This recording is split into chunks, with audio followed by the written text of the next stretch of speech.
Peggy 16.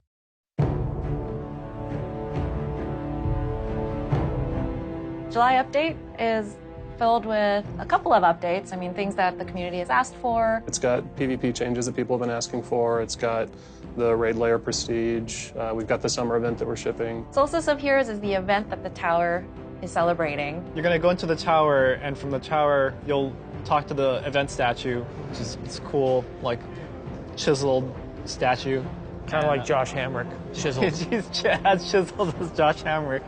You'll talk to the statue, and the statue will send you to a special event space of the last city. From there, we'll take you into the first of the challenge missions, and that's where you kind of get the first taste of the reimagining of that campaign mission on a higher difficulty. There's stuff that you didn't expect to make it so players feel like, oh, I played this before, and then they get hit right in the face with special new bosses. Yeah, there's definitely some parts in some of these missions where you'll need help. Bring your friends. Yeah, it's always fun when all your buddies are dying with you. Moments of Triumph are what the players are actually going to be doing all the way up until Forsaken. And if you actually complete your Moments of Triumph, then you may get a special shirt, which you're not wearing today. No, I should have worn mine today with my name on there every year. Yeah.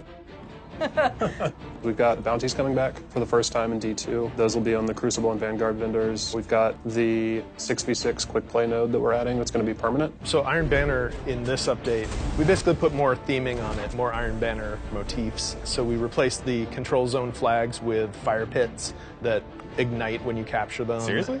And yeah. That sounds awesome. There's wolves howling when you get a power play. And the big change is when you have a power play, the zones lock for 20 seconds, and so they can't be recaptured. It plays very different. It's a lot of fun. For the sandbox, a bunch of exotic armor updates, and we've got a bunch of new exotic weapon catalysts coming out. I'm very excited about the Karnstein armulets for the Warlock. Magic. Vampire Claw. Yeah, you're going to be magicking and vampiring and fireworks. When we looked at how we can evolve Prestige and how we can evolve for the summer for the Prestige layer, we wanted you to feel like each time you go into the raid, it's offering you a different experience. So you're going to have loadouts every week that you're going to be challenged to like use an auto rifle for your primary and a scout for your secondary and a rocket launcher for your power weapon, something like that. The strategy for killing Valkaor with a shotgun is totally different than the strategy for killing him with Wardcliff Coil, which is totally different than the strategy for killing him with a sniper rifle. And there are some weeks where people are going to go in and be like, if you have not done Prestige raid layers, do them this week. You will have a great time. Take your friends that have never done this before.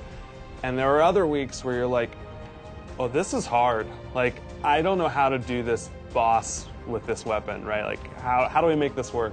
And we're excited about seeing that week-to-week change. One thing we haven't talked about is actually the rewards from the Prestige raid layers are power level 400 weapons.